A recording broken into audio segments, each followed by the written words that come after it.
Bueno, vamos a hablar sobre el paciente psiquiátrico y la terapia electroconvulsiva. Como sabemos, la depresión es el trastorno psiquiátrico más común en la población general. La OMS va a estimar que afecta 350 millones de personas en el mundo, que aproximadamente es el 5% de la población. Dentro de los fármacos que se van a utilizar para distintos trastornos psiquiátricos, pues se encuentran los antidepresivos, los estabilizadores del ánimo, los antipsicóticos, entre otros. Y bueno, estos se utilizan en mayor frecuencia ya que estas enfermedades afectan a gran proporción de la población en general. En Estados Unidos se ha reportado que los antidepresivos se encuentran en el grupo de los tres fármacos que más se prescriben, junto con los analgésicos y los hipoglucemiantes. Y se tiene que saber que, pues, bueno, hay riesgo de complicaciones en el perioperatorio y hay complicaciones y efectos adversos de estos medicamentos, como el riesgo de sangrado que está aumentado y sobre todo los pacientes que pueden llegar a tener en combinación el uso de warfarina o algunos anticoagulantes orales directos, pero también se debe saber que no contraindican técnicas neuroaxiales para evaluar, pero se tiene que evaluar el perfil de la coagulación. Entre estos medicamentos se encuentran los inhibidores selectivos de la recaptura de serotonina, como bien lo dice su nombre, son inhibidores de la recaptura de serotonina presináptica. Estos son los más usados para el tratamiento de la depresión.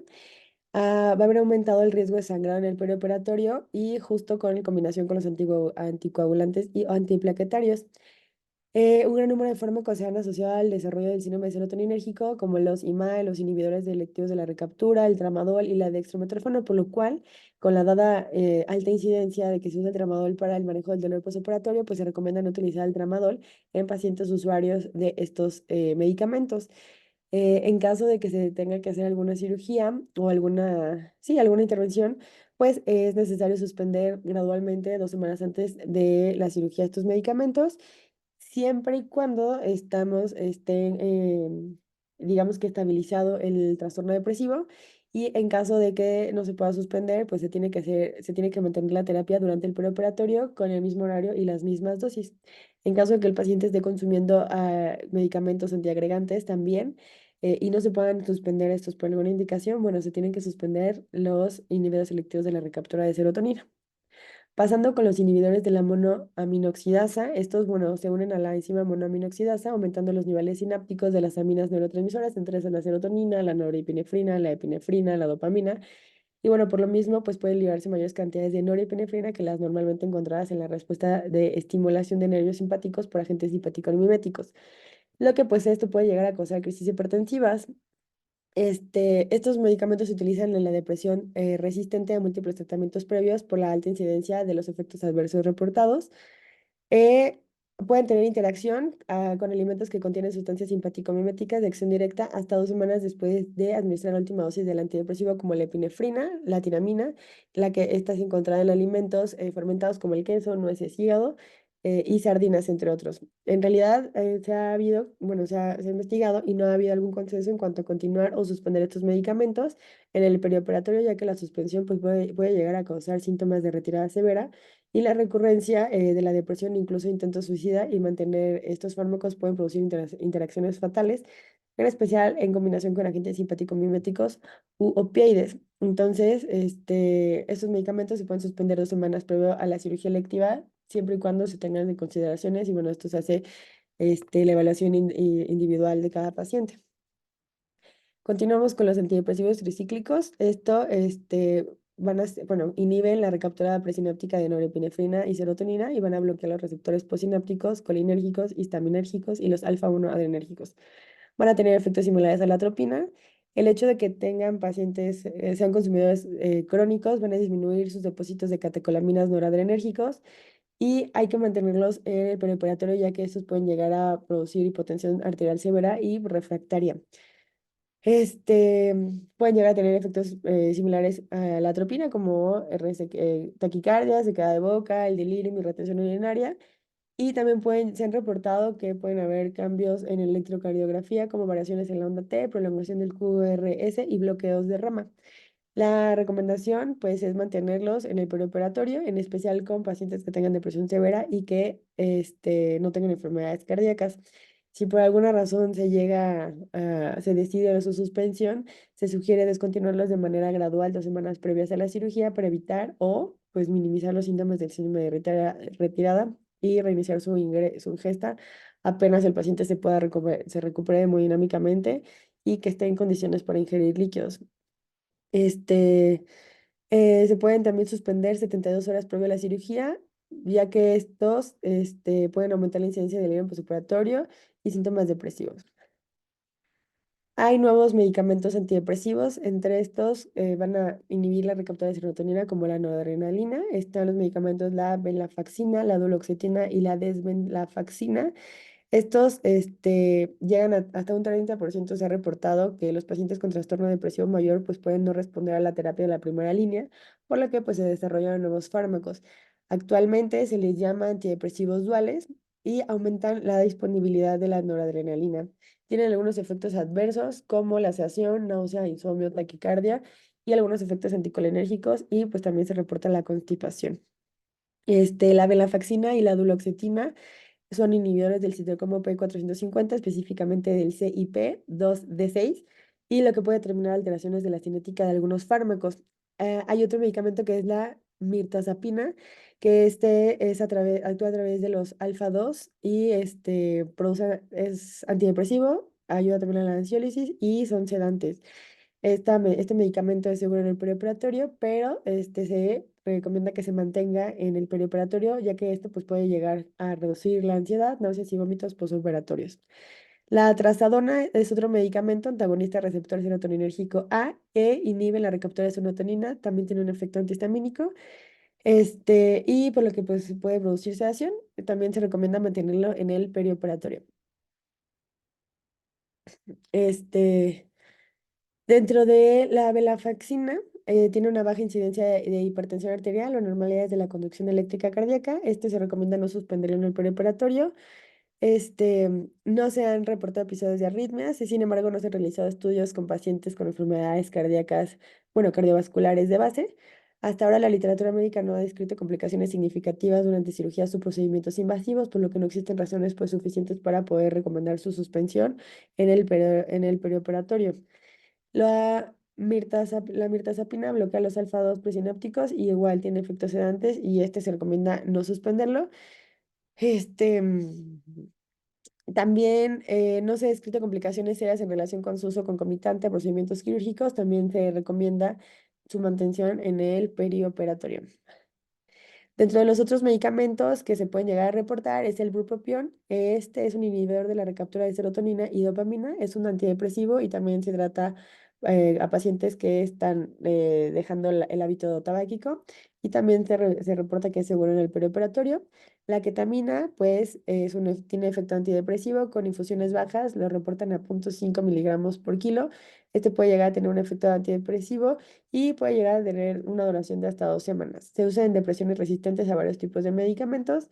Las dosis en realidad son demasiado bajas, que es poco probable que tenga efectos adversos en el preoperatorio y también se ha reportado que tiene menor riesgo de suicidio en este tipo de pacientes. La agomelatina es un agonista sintético de la melatonina. Se utiliza para tratar trastornos del sueño y depresivos, tiene un buen perfil de seguridad y no tiene efectos adversos, pues por lo menos hasta ahorita reportados. Ayuda para la ansiólisis y la sedación y también se ha reportado como preventivo del delirium postoperatorio.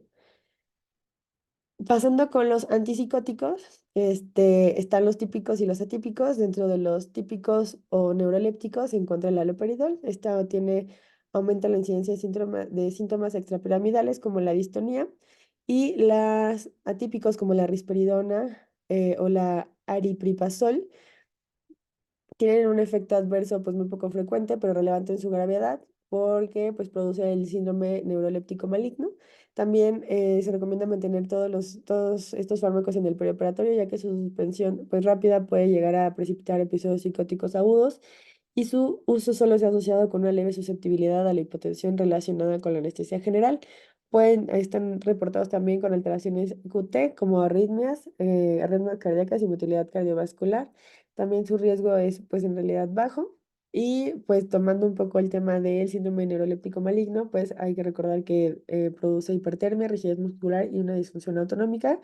Se puede llegar a presentar en cualquier punto del tratamiento. Se hace con diagnóstico diferencial ante la sospecha de hipertermia maligna y el manejo es de soporte, el dantrolene y algunos relajantes neuromusculares por la rigidez que presenta. Dentro de los estabilizadores del ánimo está el litio. Su mecanismo de acción pues todavía es desconocido, pero lo que sí se ha reportado es que prolonga el efecto paralizante de los bloqueadores neuromusculares y bloquea la liberación cerebral de la norepinefrina, epinefrina y la dopamina. Este se utiliza para la depresión bipolar. Puede llegar a causar a niveles tóxicos, confusión, sedación, debilidad muscular, temblores, dificultad para hablar, coma y pues incluso hasta el paro cardiovascular. Este, Hay que evaluar la función renal, ya que su vía de eliminación, previo a que se empiece este tratamiento y previo al procedimiento quirúrgico, se tiene que evaluar la función renal porque su vía de eliminación es renal. Hay pacientes que pueden llegar a presentar, el 85% presentan o desarrollan diabetes insípida, por lo que este tipo de pacientes pues, pueden presentar deshidratación severa e hipernatremia, afectando también la eliminación del litio a nivel renal. El uso crónico produce bradicardia sinusal, disfunción del nodo sinusal, bloqueos AB, variaciones de la onda T e hipotensión. Es importante tener precaución con el uso de IECAS, este, dentro de estos los diuréticos tiazídicos también y los AINES, ya que estos van a incrementar los niveles de litio y pueden llegar a producir intoxicaciones. No produce síndrome de retirada el litio y su reinicio en el posoperatorio es que el paciente presente niveles plasmáticos normales de creatinina, creatinina, sodio y potasio, además de que esté hemodinámicamente estable el paciente y tenga tolerancia hacia la vía oral, principalmente para los líquidos. Otro medicamento estabilizador del ánimo es el ácido valproico. Se tiene que hacer una evaluación minuciosa sobre el riesgo del sangrado perioperatorio principalmente, ya que pues, varios estudios se han asociado al aumento de niveles plasmáticos del ácido valproico para desarrollar coagulopatía. Sin embargo, la evidencia todavía no es clara sobre los beneficios que podría implicar la suspensión del tratamiento previamente a una cirugía electiva. Hay que buscar también en este tipo de pacientes signos clínicos de coagulopatía. Se tienen que hacer pruebas de coagulación, recuento de plaquetas, trombolastografía, niveles plasmático fibrinógeno y del factor de von Willebrand.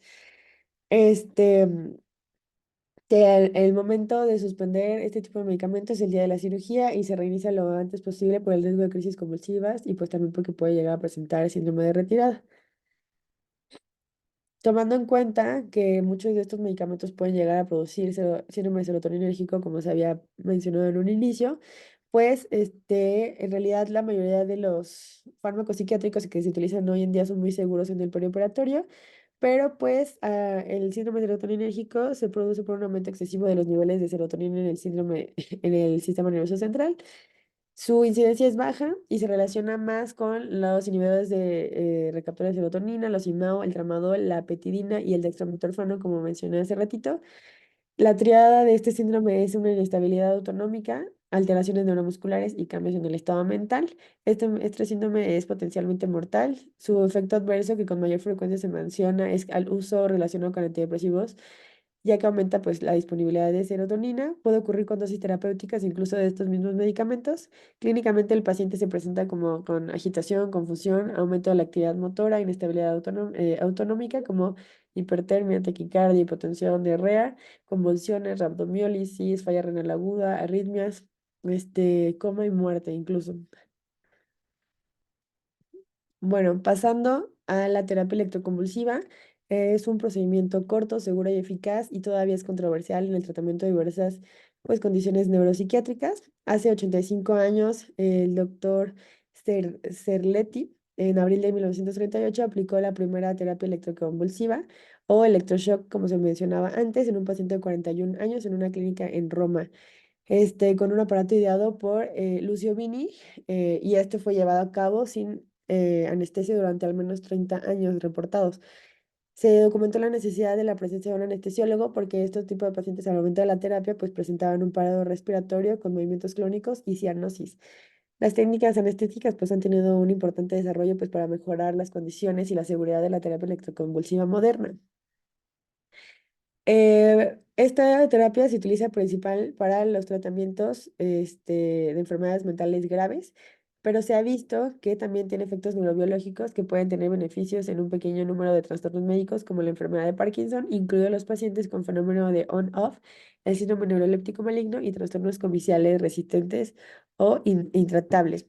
En Estados Unidos se han reportado 100.000 pacientes al año que se les aplica En Ciudad de México va de 600 a 700 sesiones por año y esto ya está normado que tiene que haber un estricto control anestésico. Este, la terapia se utiliza principalmente para la esquizofrenia, la depresión, la ideación suicida, el síndrome neuroléptico maligno, la inanición y los síntomas catatónicos. Se reporta que la fase aguda se da 3 veces por semana durante 6 a 12 sesiones y en casos de éxito se aprecia a partir de la tercera o quinta sesión. Antes se había reportado que, pues, que se daba la anestesia por anestesia raquídea al momento de que presentaban las convulsiones, sin embargo, pues se daban cuenta que no protegía los brazos del paciente, por lo que se dejó de dar la anestesia raquídea. En Ciudad de México, en el Hospital Psiquiátrico Fray Bernardino Álvarez, se hace bajo estricto control anestésico con apoyo ventilatorio y monitorización completa. La estimulación eléctrica es con aparatos computarizados que van a monitorizar la actividad eléctrica cerebral y van a dosificar el estímulo eléctrico.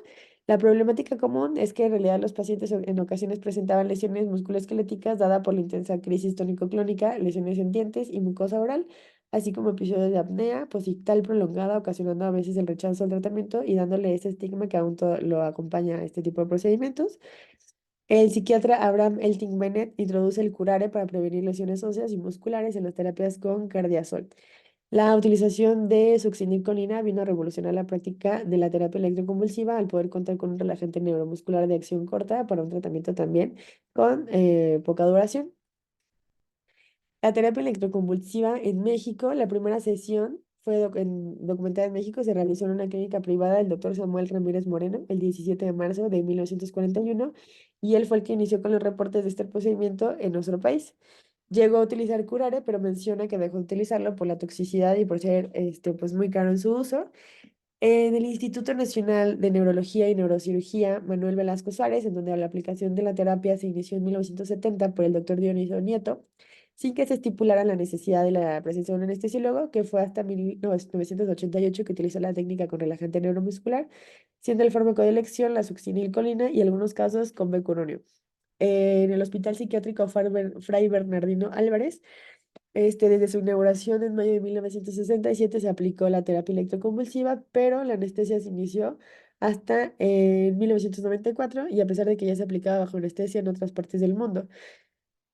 El manejo de anestésico a partir de este momento incluye la presencia de un anestesiólogo en todos los procedimientos, desde la valoración preanestésica, la obtención de consentimiento bajo informado, el manejo de anestésico durante la sesión de TEC y la vigilancia posanestésica en la sala de recuperación. La respuesta fisiológica ante la terapia electroconvulsiva habla que cuando se aplica un estímulo eléctrico al cerebro con electrodos de superficie y estímulos transcraneales se obtiene un electroencefalograma con actividad de picos y ondas acompañado de crisis convulsivas motoras generalizadas y una respuesta cardiovascular aguda, lo cual resulta en un marcado incremento en el flujo sanguíneo cerebral y consecuentemente un incremento de la presión intracraneal. A pesar de los breves incrementos del flujo sanguíneo cerebral y de la presión intracraneal, las complicaciones cerebrovasculares pues son notablemente raras. La típica respuesta cardiovascular consiste en una estimulación del sistema nervioso autónomo con una respuesta parasimpática inicial que induce bradicardia, que aproximadamente dura unos 15 segundos, seguida inmediatamente de una descarga simpática que resulta en una taquicardia e hipertensión transitoria que se puede prolongar hasta por 5 minutos. La incidencia de arritmias va de 1 al 70%, encontrando la más alta incidencia en pacientes con cardiópatas ya conocidos. Las quejas que podrán llegar a decir los pacientes incluyen la ansiedad antes del tratamiento, la cefalea posterapia electroconvulsiva, las mialgias, náuseas y vómitos, las quemaduras de piel, laceraciones orales y las lesiones dentales. Este es un reporte de los cambios fisiológicos sistémicos relacionados con los eventos cerebrales medios por el electroencefalograma al momento de la crisis convulsiva provocada por la terapia electroconvulsiva. Hablan sobre el cortisol sérico, la noradrenalina, el pulso, el flujo sanguíneo cerebral y hablan al momento de que se presenta el tónico vagal, el clónico y la recuperación, qué es lo que sube y lo que se mantiene y lo que puede llegar a disminuir en algunas situaciones. Los pacientes de alto riesgo cardiológico se define como aquellos que presentan un infarto miocárdico previo, una fracción de eyección menor del 50% o más de 10 contracciones ventriculares prematuras por hora. La decisión de dar el tratamiento con uno o más de estos factores de riesgo es decisión del equipo y sobre todo la valoración del riesgo-beneficio de manera individual de cada paciente, así como la severidad de la enfermedad psiquiátrica. En cuanto a la valoración preanestésica, es importante la exploración física que debe incluir el sistema nervioso, cardiovascular y pulmonar. No se debe de omitir la valoración de la vía aérea y el estado de la dentadura. También se debe incluir una revisión del manejo farmacológico que está llevando el paciente. No debe de existir ninguna prueba de laboratorio no hay más bien una prueba de laboratorio considerada como de rutina dentro del estudio previo a la terapia. Las pruebas de laboratorio se utilizan para confirmar la presencia y gravedad de factores de riesgo médico identificado por la historia clínica y la exploración. Y la práctica habitual consiste en realizar una serie de pruebas que incluye el hemograma, electrolitos séricos y un electrocardiograma. En cuanto a la interacción medicamentosa, con excepción de los agentes antipsicóticos, pues se ha sugerido que las drogas psicotrópicas deben ser suspendidas antes de la terapia electroconvulsiva. Sin embargo, existen consideraciones acerca de sí o no que se deben suspender de la terapia con antidepresivos tricíclicos y de los inhibidores de la monoaminoxidasa, ya que estos tienen efectos anticolinérgicos que potencialmente producen disarritmias o prolongan efectos hipnóticos de los barbitúricos, incrementando pues el tiempo de su recuperación. La fluoxetina, hay reportes de pacientes que han tomado 2 horas antes de la terapia electroconvulsiva sin prolongación de las crisis. En cuanto al litio, pues tiene interacción con los bloqueadores neuromusculares, tanto polarizantes como los no polarizantes. Y este litio se ha postulado como mecanismo de acción que podría inhibir la producción de acetilcolinesterasa, así como la liberación de acetilcolina en las terminales nerviosas, pues así prolongando la acción de bloqueo neuromuscular. Y en cuanto a la medicación proanestésica, la medicación incluye anticolinérgicos, los cuales pues estos van a inhibir los efectos parasimpáticos de la terapia, como la salivación, la bradicardia, antihipertensivos y algunos otros agentes cardíacos, broncodilatadores y medicación tiroidea. Los anticolinérgicos, como el glucopirrolato y la atropina, tienen que ser administrados pues, por vía intravenosa justamente antes del tratamiento para disminuir la bradicardia y la salivación. El glucopirrolato y la atropina pues, son los medicamentos más comunes usados. Los pacientes cardiópatas con alteraciones de mm, retardo en la conducción y aquellos con tratamiento a base de beta bloqueadores, pues deben ser premedicados con anticolinérgicos. El glucopirrolato, pues no atraviesa la barrera endovenoencefálica y tiene un potente efecto anticialagogo.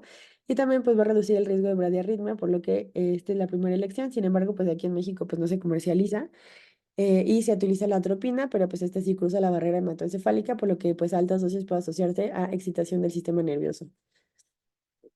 La metoclopramida es agonista central de la dopamina, incrementa el tono del esfínter esofágico inferior, acelera el vaciamiento gástrico y disminuye el volumen del contenido gástrico. Sin embargo, el uso concomitante con la atropina o el glucopirrolato pues inhibe el efecto gastrointestinal, limitando pues efecto. Otro inconveniente de este medicamento es que al ser antagonista dopaminérgico pues puede dar síntomas extrapiramidales por sí mismo o bien exacerbar los ya existentes en el caso de pacientes tratados con antipsicóticos, tanto de primera como de segunda generación. Es importante evitar ciertos medicamentos como los diuréticos para que la vejiga no se llene al momento de la terapia, inhibidores de la colinesterasa ya que pueden prolongar la acción de la succinilcolina y evitar los narcóticos y sedantes preterapia para evitar el retardo en la recuperación. Siempre es importante recordar que el ayuno se tiene que dar al menos 8 horas previas reportada. En cuanto a la técnica anestésica, se emplea una anestesia general bajo los mismos estándares de cuidado que se dan en cualquier otro tipo de pacientes. Siempre se tiene que tener un equipo de resucitación. Hay que tener en cuenta que la anestesia general tiene que ser con una inducción rápida, tiene que ser rápida de recuperación, con efectos mínimos en la actividad convulsiva. Este, mm, Se tiene que tener también incluidos los elementos para el manejo de la vía aérea y tener adecuados accesos venosos. El monitoreo debe incluir el oxímetro de pulso, la presión arterial no invasiva, electrocardiografía y en realidad, pues se reporta que no es obligada una máquina de anestesia, pero por lo menos se tiene que contar con un circuito ventilatorio con bolsa reservorio, con mascarilla y una fuente de oxígeno. Antes del estímulo de la terapia debe ser colocada una mordedera para evitar el daño en los dientes y la laceración de los labios y lengua y no se va a recomendar el uso de la cánula de Guedel como sustitución de la mordedera, ya que pues esta pues, limita a proteger la dentadura frontal, lo cual recae toda la fuerza y puede lesionar, y tampoco excluye que la lengua sufra de una mordida con los molares. Por eso no se debe poner la Guedel. En cuanto a los medicamentos anestésicos, la eficacia de la terapia es dependiente de la duración de la crisis inducida y la generalización de la misma. La actividad convulsiva electroencefalográfica de manera ideal debe de durar entre 20 a 60 segundos para producir una respuesta clínica óptima. La medicación de la duración de la crisis en relación con la efectividad del tratamiento está más asociada a la respuesta antidepresiva. Cuando se encuentra dentro de los parámetros mencionados, se observa más de un 80% de eficacia antidepresiva de la terapia. La mayoría de los medicamentos utilizados van a tener propiedades anticonvulsivantes, por lo que es de esperar que disminuya la duración de la crisis convulsiva. Sin embargo, está reportado que el uso de los fármacos anestésicos y la adecuada profundidad de la narcosis inducida por estos, pues tuvo mayor influencia de una respuesta adecuada antidepresiva con el uso concomitante de medicamentos antidepresivos o los ansiolíticos, lo cual apoya pues su uso con el de los anestésicos durante la terapia. El agente inductor, digamos que perfecto, para la TEC debe incluir, bueno, para la terapia electroconvulsiva, pues debería asegurar una vía rápida de inconsciencia, debe ser indoloro a la administración y tener pocos o nulos efectos hemodinámicos, además de no afectar la duración o la amplitud de las crisis convulsivas para poder brindar una mejor y una más rápida recuperación, tener un precio accesible y por último, pues que se permita que el paciente se vaya de alta en 1 o 2 horas posteriores a la terapia. Sin embargo, pues no todas las drogas van a poseer este tipo de características. De los inductores, pues el estándar de oro y el que más pues se tiene reportes es el método excital. Este se considera el estándar de oro y es el anestésico general más usado para la TEC, y con el cual los otros anestésicos son comparados. Tiene un rápido inicio de acción con corta duración de acción, tiene mínimos efectos anticonvulsivantes y una rápida recuperación. Debido a su rápida velocidad de recuperación de las funciones cognitivas, se toma como de primera elección. La dosis de inducción recomendada es de 0,75 a 1 miligramo por kilo. Hay algunos ensayos que han reportado su aprobación del uso de metoxital a dosis menores asociadas con el opioide de corta duración como el remifentanilo, tanto en poblaciones de ancianos y adultos de edad media, demostrando que la sustitución parcial de metoxital incrementó de manera significativa la duración de la crisis convulsiva. La combinación también provocó un incremento de la frecuencia cardíaca durante la crisis y una mayor que cuando se usó metoxital solo, por lo que podría ser una combinación deseable en casos de crisis breves. El tiopental tiene grandes propiedades anticonvulsivantes y un mayor tiempo de duración de acción que el metoxital. Sin embargo, estudios realizados pues demuestran un similar tiempo de inducción y de recuperación. Pero se ha registrado un aumento de frecuencia de bradicardia sinusal y de contracciones ventriculares prematuras en comparación con el método excital. El etomidato se ha asociado con dolor al sitio de inyección, también se asocia a una larga duración de la crisis convulsiva, lo que también puede ser beneficioso para aquellos pacientes con tiempos cortos de crisis, menores de 20 segundos. Además, va a ofrecer una ventaja de tener mínimos efectos de la contractilidad miocárdica en el gasto cardíaco, pero va a retardar el tiempo de recuperación y crea un estado de confusión post-terapia, acompañado de náuseas y vómitos, por lo que no se recomienda usarlo de rutina o de primera elección. El propofol se ha demostrado que disminuye la duración de crisis convulsiva, que tiene potentes efectos anticonvulsivos más que otros agentes anestésicos intravenosos, pero pues que permite una recuperación más rápida de las funciones cognitivas. La dosis de sedación lo reportan como 0,75 miligramos por kilo. Se asoció a una duración de las crisis convulsivas comparable a la provocada por una dosis de sedación de metoxital. Pero, sin embargo, a dosis de 1,5 miligramos por kilo se ha obtenido resultados favorables en la duración de la convulsión clínicamente aceptables. Existe un estudio que se publicó en donde comparan la velocidad de flujo sanguíneo en la arteria cerebral media durante la inducción, empleando el propofol y tiopental a dosis de 1 miligramo por kilo y 2 miligramos por kilo respectivamente. Contrario a lo esperado, la velocidad de flujo fue significativamente mayor para el grupo de tiopental a los 0,5, 1, 2, 3 y 5 minutos posteriores a la terapia. Y un estudio en donde se usó propofol y remafentanil se observó una adecuada prolongación de la crisis y de manera significativa una adecuada coherencia interhemisférica en el electroencefalograma. Esta medida es utilizada como medida de eficacia antidepresiva ante mayor coherencia, mayor efectividad, por lo que la conclusión de combinación del propo con remi logró mejoría en algunos parámetros utilizados para medir la efectividad antidepresiva de la terapia.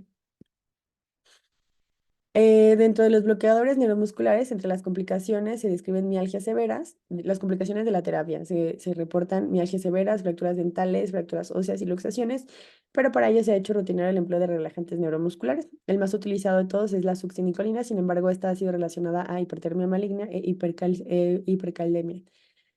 Hoy en día se emplean bloqueadores no despolarizantes. Sin embargo, una de sus desventajas es la prolongación del bloqueo muscular, lo que retarda el tiempo de la recuperación post-terapia. La dosis recomendada es de 0,75 a 1 miligramo por kilo de la succinilconina. Este, Altas dosis de succinilcolina deben ser evitadas en pacientes con historia de bradiarritmias y totalmente descartada para pacientes con antecedente de hipertermia maligna, mialgias e hipercalemia, síndrome neuroléptico maligno, esquizofrenia catatónica y envenenamiento con órganos fosforados. Pacientes también que tengan enfermedades coexistentes como postquemadura, falla renal, alteraciones neurológicas con lesión medular o secuelas de polio, así como pacientes con deficiencia de pseudocolinesterosa plasmática. La succinilcolina va a ser administrada en la gran mayoría de las terapias electroconvulsivas y su incidencia de las mialgias es reportada como baja, lo reportan como un 2%. El atracurio es una alternativa segura, metabolizada por hidrólisis éster y la vía de Hoffman, que no va a ser dependiente de la colinesterasa. Es un importante liberador de histamina, lo cual puede causar una importante depresión cardiovascular. Se utilizan a dosis de 0,3 a 0,5 miligramos por kilo, aunque se ha visto una inducción más rápida a dosis de 0,5 miligramos por kilogramo. El cisatracurio, el isómero de atracurio, no libera histamina, es seguro su uso y ha reemplazado al atracurio en la práctica clínica diaria, sin embargo no se tiene experiencia en su uso en la terapia. La actividad ictal motora, la duración de la crisis y el método de medición deberían documentarse en cada tratamiento. El método más simple y fiable para medir la duración de la crisis consiste en cronometrar la duración de los movimientos motores convulsivos. Sin embargo, estos movimientos están muy atenuados o ausentes con la utilización de relajantes neuromusculares. Por lo tanto, independientemente de la dosis del relajante muscular, se recomienda que se bloquee la distribución de este agente por una mano o pie. Antes de la administración del relajante muscular, se debería inflar con un manguito de presión arterial hasta un punto de presión por encima de la presión sistólica máxima esperada durante la crisis de la extremidad que se debe de aislar del bloqueador neuromuscular. Este manguito deberá ser diferente al utilizado para la monitorización de la presión sanguínea y otra razón para su uso del manguito es que en raras ocasiones la dosis anestésica puede ser insuficiente y los pacientes pueden conservar la conciencia mientras están paralizados. Hay unos conceptos que se deben de tomar en cuenta como las crisis fallidas, abortadas y prolongadas. Las crisis fallidas se van a producir cuando no hay actividad motora, o sea, movimientos tónicos o clónicos, o un electroencefalograma comicial subsiguiente a la estimulación eléctrica. Puede existir una breve contracción inmediata de algunos grupos musculares en respuesta a la estimulación, además de una intensidad insuficiente del estímulo. Otros factores son una impedancia dinámica excesiva derivada de un mal contacto en la interfase, como piel-electrodo, la finalización prematura del estímulo y la hipercavia secundaria a una ventilación inadecuada, hipoxia, deshidratación y los efectos de algunos anticonvulsivantes. Las crisis abortadas o breves se van a producir cuando estas tienen una duración de menos de 20 segundos por criterios motores o electroconvulsivos. Tras una crisis abortada es de esperar un incremento transitorio agudo de un umbral convulsivo. Debido a este incremento transitorio de umbral, un estímulo inmediato posterior produce otra crisis fallida o abortada. Lo ideal es esperar al menos 45 segundos y es importante determinar la necesidad de volver a utilizar el bloqueador neuromuscular o anestésicos antes de la reestimulación.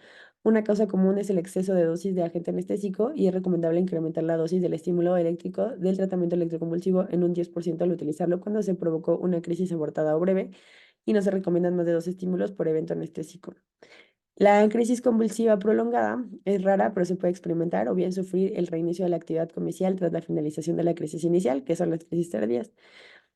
La crisis prolongada se define como aquella que tiene una duración de más de 2 minutos, ya que sea por manifestaciones motoras o electroencefalográficas, y en la literatura, pues sobre el tema no se considera que las crisis mayores de 120 segundos tengan mayor eficacia terapéutica, y por el contrario, sí existe evidencia de mayores efectos secundarios no deseados, como mayor frecuencia de estados confusionales, mayor deterioro de la memoria y cefalea. Dado que la actividad de las crisis convulsivas prolongadas o tardías pueden no expresarse en movimientos motores y puede evolucionar a un estado epiléptico no convulsivo, es importante la monitorización electroencefalográfica.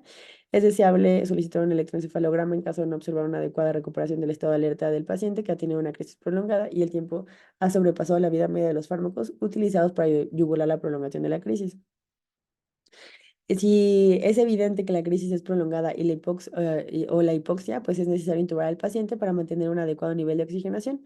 Las crisis se deben de finalizar con la administración del mismo agente anestésico barbitúrico a la misma dosis empleada para anestesia de la terapia, o bien el empleo de una benzodiazepina como diazepam o midazolam a dosis convencionales. Es importante siempre monitorizar cuidadosamente la inestabilidad cardiovascular y la depresión ventilatoria hasta que retome la conciencia y se estabilicen las constantes vitales.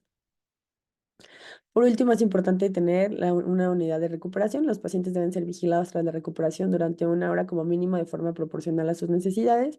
El cuidado varía dependiendo del paciente, pero generalmente se debe incluir la monitorización de constantes vitales, la reorientación, el tratamiento de cualquier efecto adverso sistémico, la alimentación, la hidratación, los analgésicos y, de ser necesario, pues el reposo en cama.